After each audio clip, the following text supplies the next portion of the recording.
Hola navegantes, yo soy Maggie y les doy la bienvenida al primer viaje por el mes de octubre.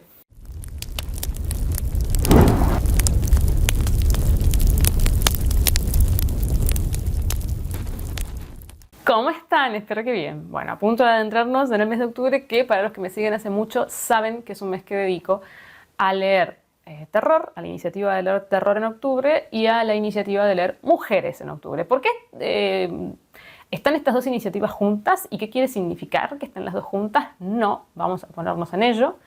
Pero bueno, que las mujeres no somos terroríficas, en fin. Que no sé quiénes son estas iniciativas originalmente. Creería que la de terror es de Isabel de todos mis libros, pero realmente no estoy segura. Y la de mujeres realmente no sé. Y no sé por qué es en octubre tampoco. Pero bueno, que yo lo dedico así porque no podría leer todo un mes de terror porque me muero. Es que los que también me siguen hace mucho, o para los que recién me están conociendo, a mí el terror me gusta mucho en el cine, pero en la literatura no tanto, porque no suele sucederme nada similar al miedo o al terror cuando leo historias de terror. Sobre todo cuando son historias fantásticas o paranormales, que no me dicen nada. El terror social o el psicológico ya es otra cosa, y sí que da terror y no tienen por qué ser libros del género terror.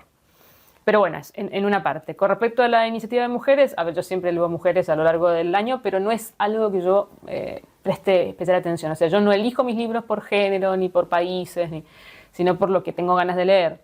Y es cierto que en general leo más hombres que mujeres. Entonces está bueno hacer como un repaso de todas las mujeres que tengo ahí, escritoras esperándome, y darles un mes que sea especial para ellas. En el caso del terror son mujeres y hombres, eso ahí no elijo por género. Así que bueno, empecemos. No les advertí, leí bastante, así que voy a dividir este video en dos partes. El primer libro que terminé es un libro del cual hablé un poquito por arriba en el book tag oscuro, pero vale la pena volver a hablar, que es el caso de Otra vuelta de tuerca del escritor estadounidense Henry James. Bueno, yo les comentaba que este libro lo había leído a los 14, 15 años, no recordaba absolutamente nada, pero sí que tenía la memoria de que no me había gustado, me había aburrido, algo así. Pero leí hace poco Washington Square, del mismo autor, me gustó muchísimo y entonces dije, bueno, ahora que viene la iniciativa de terror, vamos a leer este libro porque en el acervo cultural esta novela está catalogada como terror gótico. Y las adaptaciones que se han hecho un montón también, giran alrededor del género terror. Y es interesante esto porque uno no debería ir a los libros o leer a los libros con ideas preconcebidas. O sea, uno debería vivir en un huevo, en el medio de la montaña, y agarrar un libro y leerlo sin ningún prejuicio previo, porque si no después pasan cosas, como las cosas que me pasaron a mí con este libro, que empecé a leerlo, y lo peor de todo fue que cuando empecé dije, se me vino a la cabeza una adaptación que se hizo a serie, que no recuerdo cómo se llama, pero seguramente la estaré dejando por aquí, que yo no sabía que tenía que ver con Otra vuelta de tuerca, pero claro, cuando empecé a ver por dónde iba la historia, dije, es esta historia, y se me vino toda la historia a la cabeza, y dije, qué pena, porque ahora sé de qué se trata. Y bueno, y el libro es muy raro, realmente es raro, y está narrado en primera persona, y esto es re importante, y esa primera persona es que es muy extraña, y tiene unos diálogos que por momentos no entendían nada, son estos diálogos a medias, que no sabés de lo que están hablando, que por momentos pensé que si no era problema de la traducción. Intenté leer distintas traducciones y con todas pasaba lo mismo, y bueno, me empecé a decepcionar bastante del libro, porque no me gustaban los derroteros por los que iba, no me gustaba el libro en general.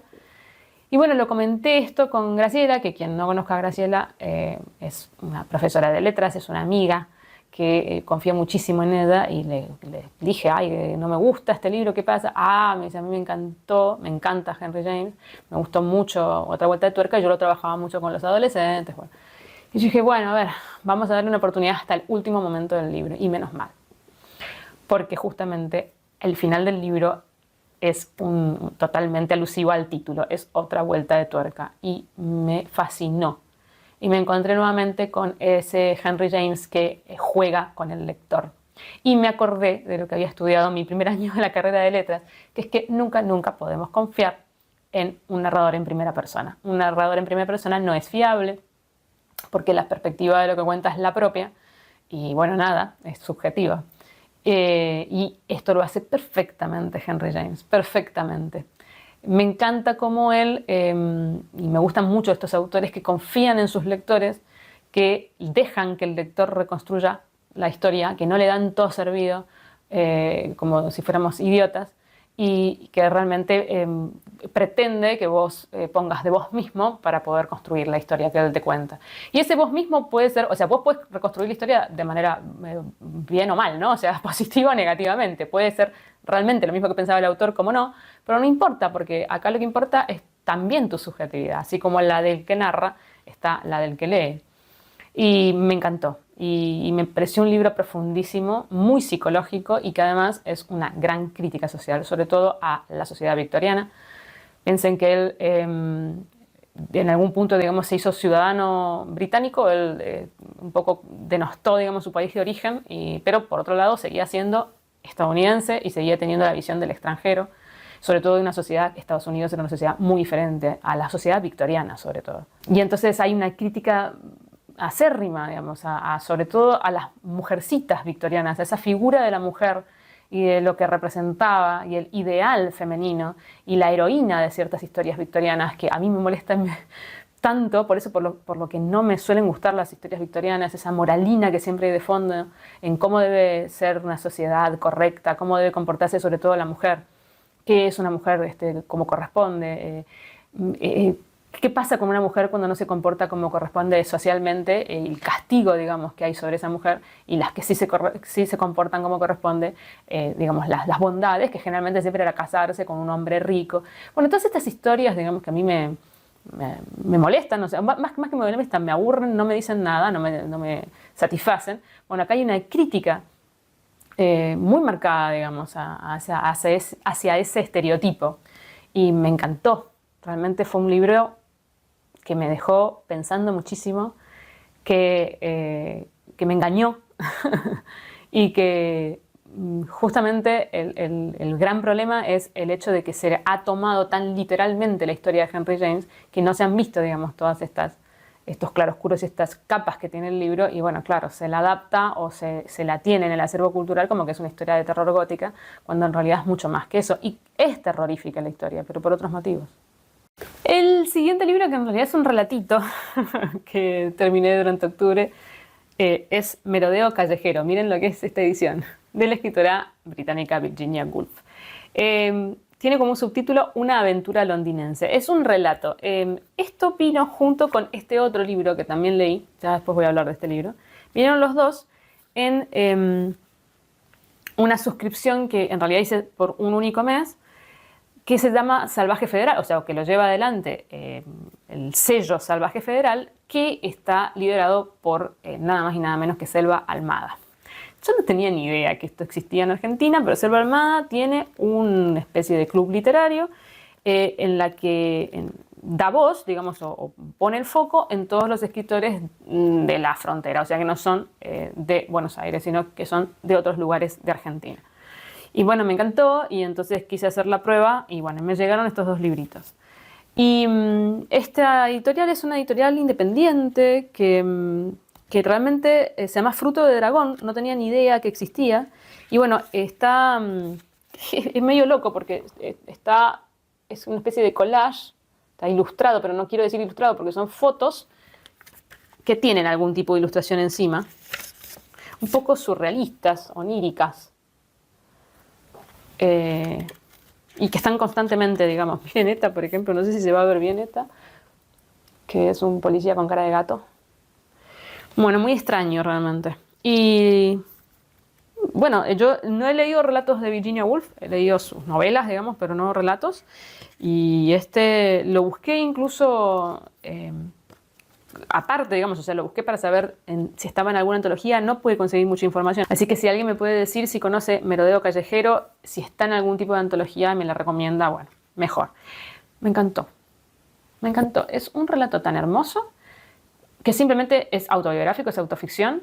Cuenta un momento, digamos, en que Virginia Woolf en pleno invierno sale a caminar por las calles londinenses, que para ella es en la tarde y en invierno es el mejor momento para caminar por las calles de Londres.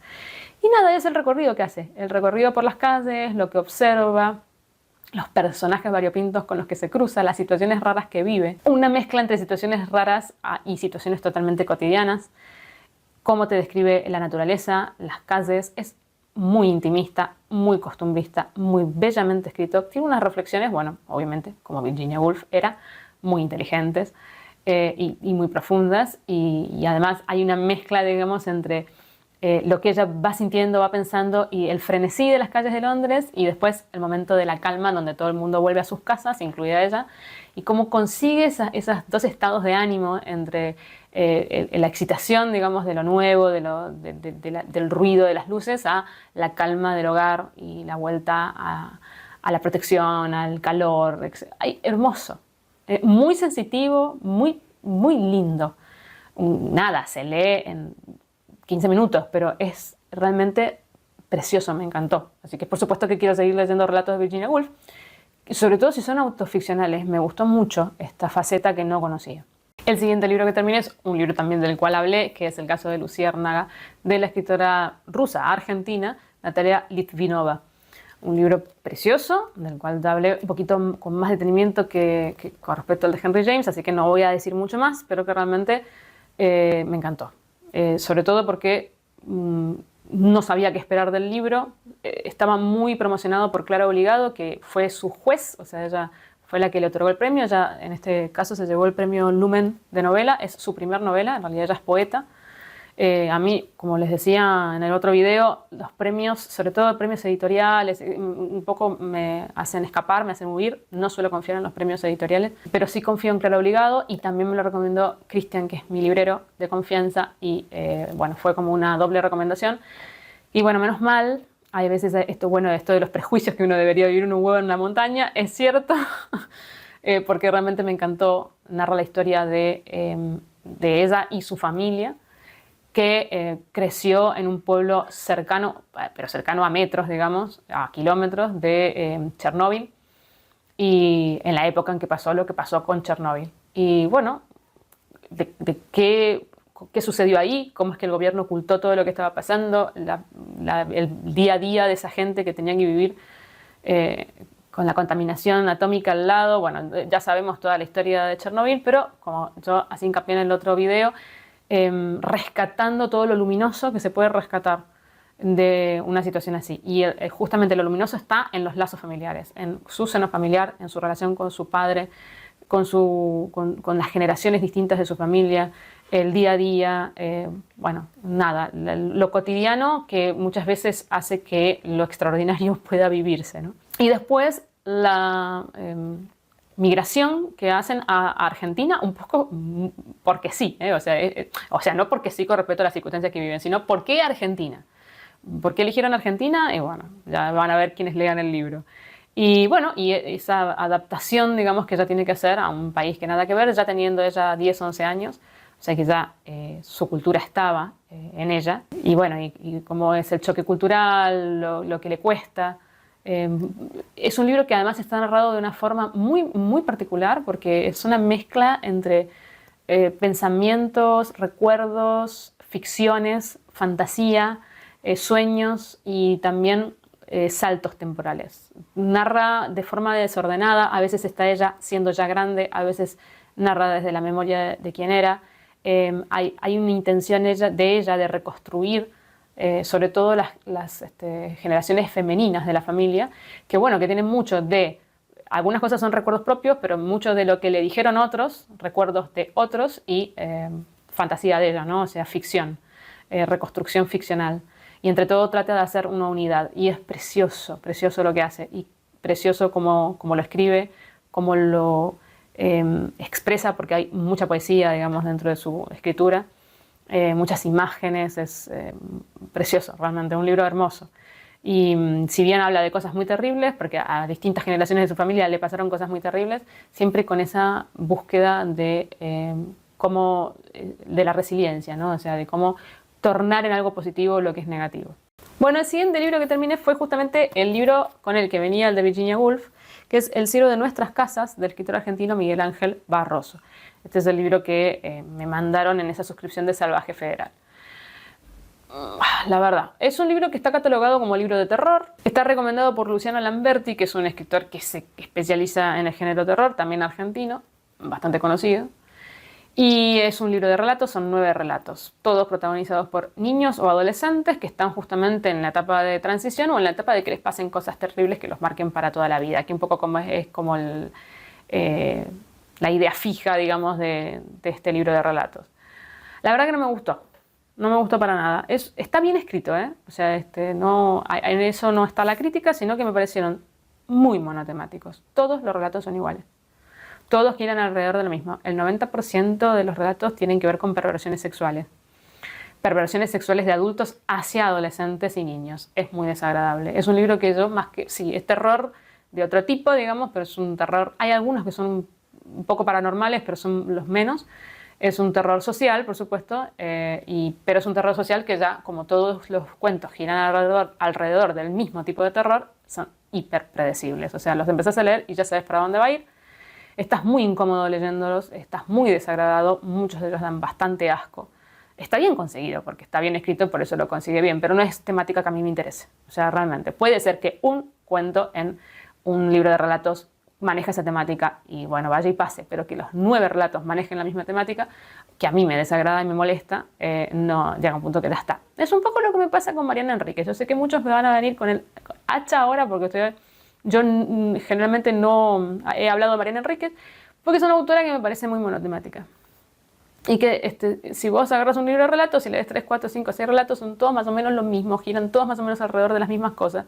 En el caso de ella, con la idea fija de las sectas, de la droga, del underground, digamos, de este término tan famoso que es la pornomiseria, que llega a un punto en que a mí me cansa porque se me hace muy repetitivo y sobre todo se me hace muy predecible. Bueno, con esto pasa exactamente igual, pero con el tema de esto, bueno, de chicos o personas que les pasan cosas terribles en esa etapa de transición, obviamente gestado por adultos, ¿no? O sea, cosas terribles que los adultos hacen a los niños, ¿no? El mundo del adulto, que es ese mundo perverso, espantoso, degenerado, y bueno, ya está. O sea, no todo en la vida es así, no todo lo mismo.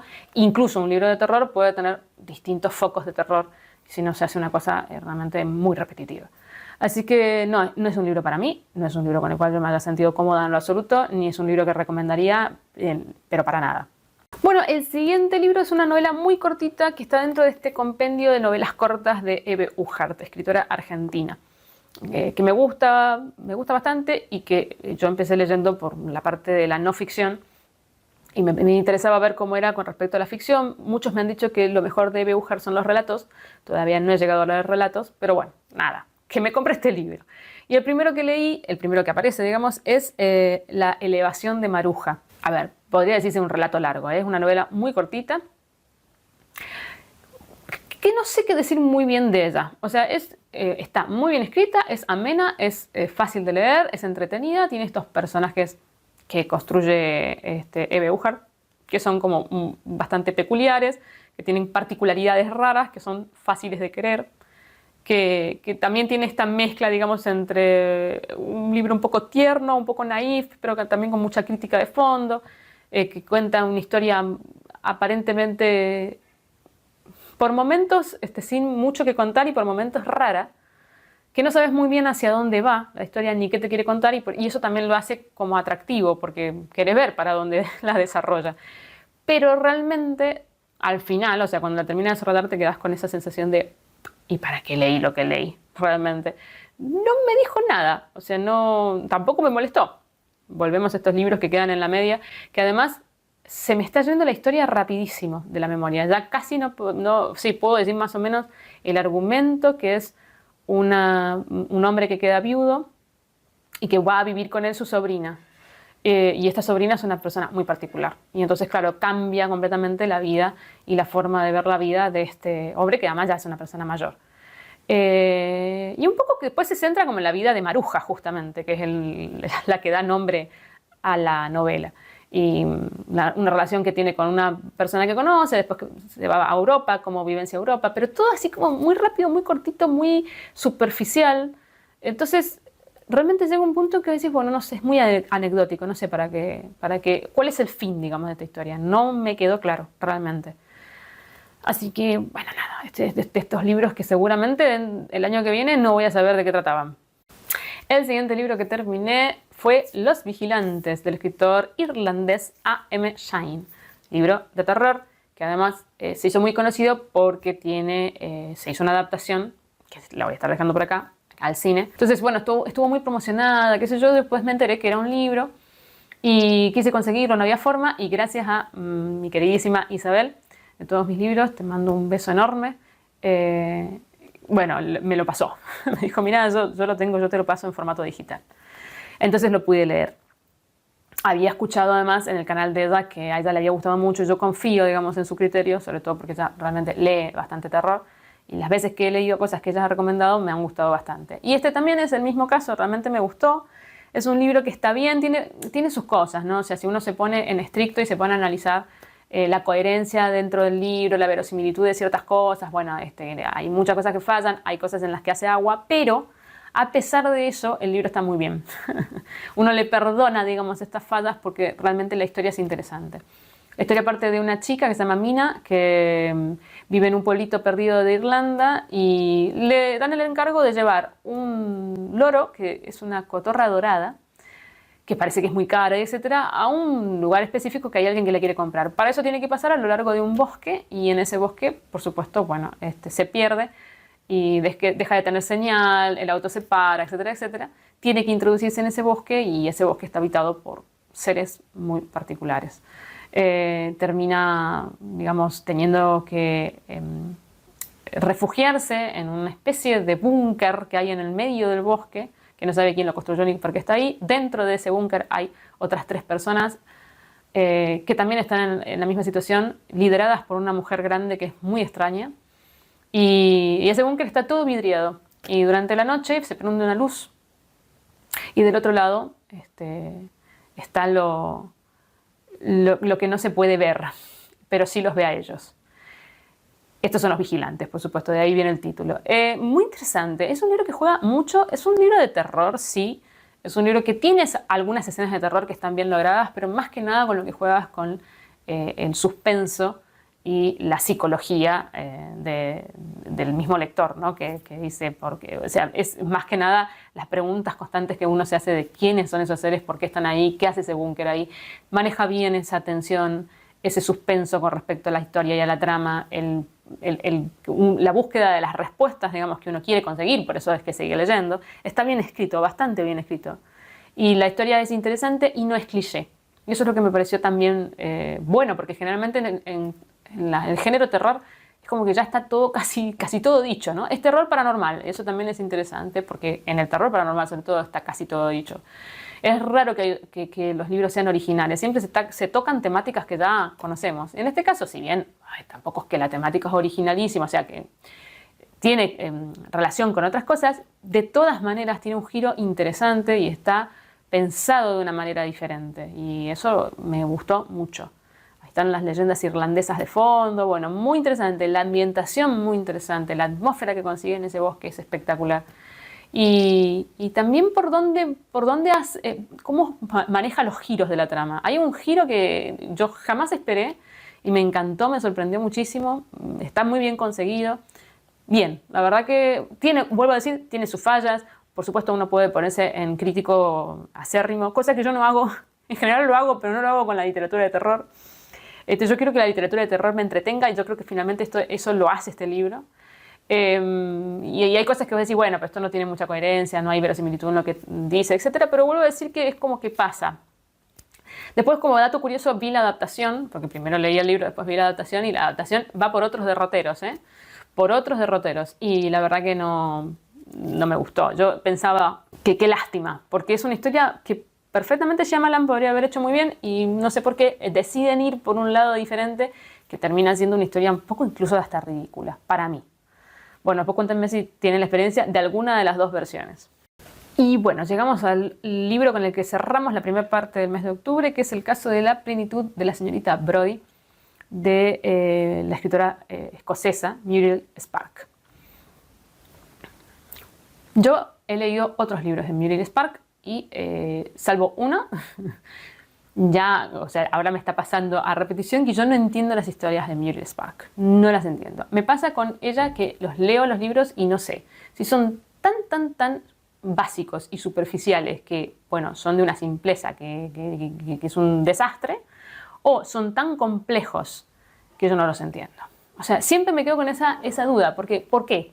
Porque hay mucha crítica sobre sus libros y se habla muchísimo de el humor satírico, sarcástico que tiene, que yo no se lo encuentro realmente. La crítica social, la sutileza de sus historias, las distintas capas, los planos, los personajes con sus profundidades. Y yo leo las cosas de Muriel Spark y me quedo con la cara de ¿qué? No veo lo que la mayor parte de la gente dice. Incluso este libro tiene una adaptación que fue muy famosa. Es más, yo llegué, o sea, lo tenía entre pendientes, digamos, pero llegué a decidir leerlo porque con la muerte de la gran Maggie Smith, se inundaron los reels con escenas de Maggie Smith en distintas películas y había muchas escenas que tenían que ver con esta adaptación.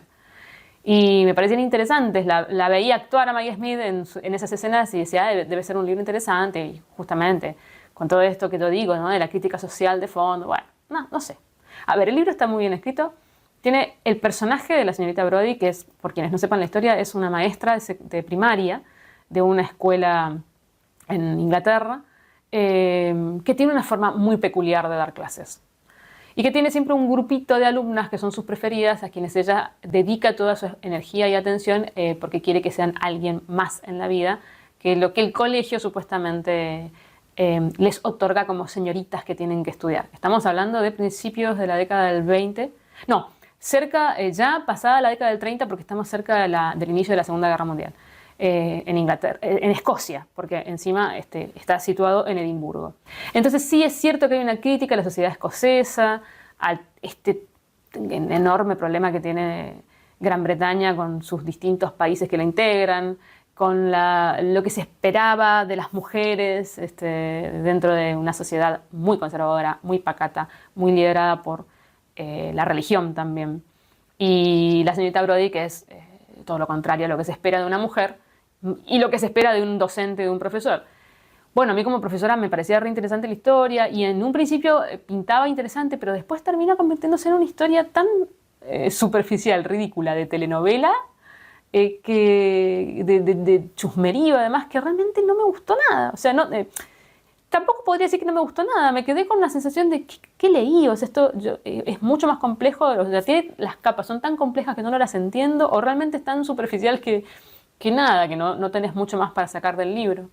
El personaje de Brodie está muy bien construido, es un personaje muy ambivalente, que tiene muchísimos claroscuros, que es además muy controversial y es un poco ridículo, es un poco bastante ridículo. Pero digamos, más allá de eso, la historia del libro y estas chicas que van creciendo y van dándose cuenta o mirando, cambia la mirada, digamos, que tienen con respecto a esa profesora, que cuando eran chicas era como todo, y después a lo largo del crecimiento se van dando cuenta de todas estas cosas, estas contradicciones y estas cosas un poco ridículas que tiene la profesora, es interesante. Pero después la historia de base que une a todos estos personajes y que le da un hilo conductor al libro es, para mí, totalmente superflua, o sea, vana. O sea, no sé. Pero me ha pasado esto con Muriel Spark en otros libros, entonces es como que, bueno, indudablemente yo no conecto mucho con la autora. Bueno, y hasta aquí llegamos con la primera parte la primera mitad del mes de octubre. Espero que les haya interesado, les haya gustado. Por supuesto, coméntenme si han leído alguno de estos libros o lo que quieran comentarme y nos estamos viendo en el próximo viaje.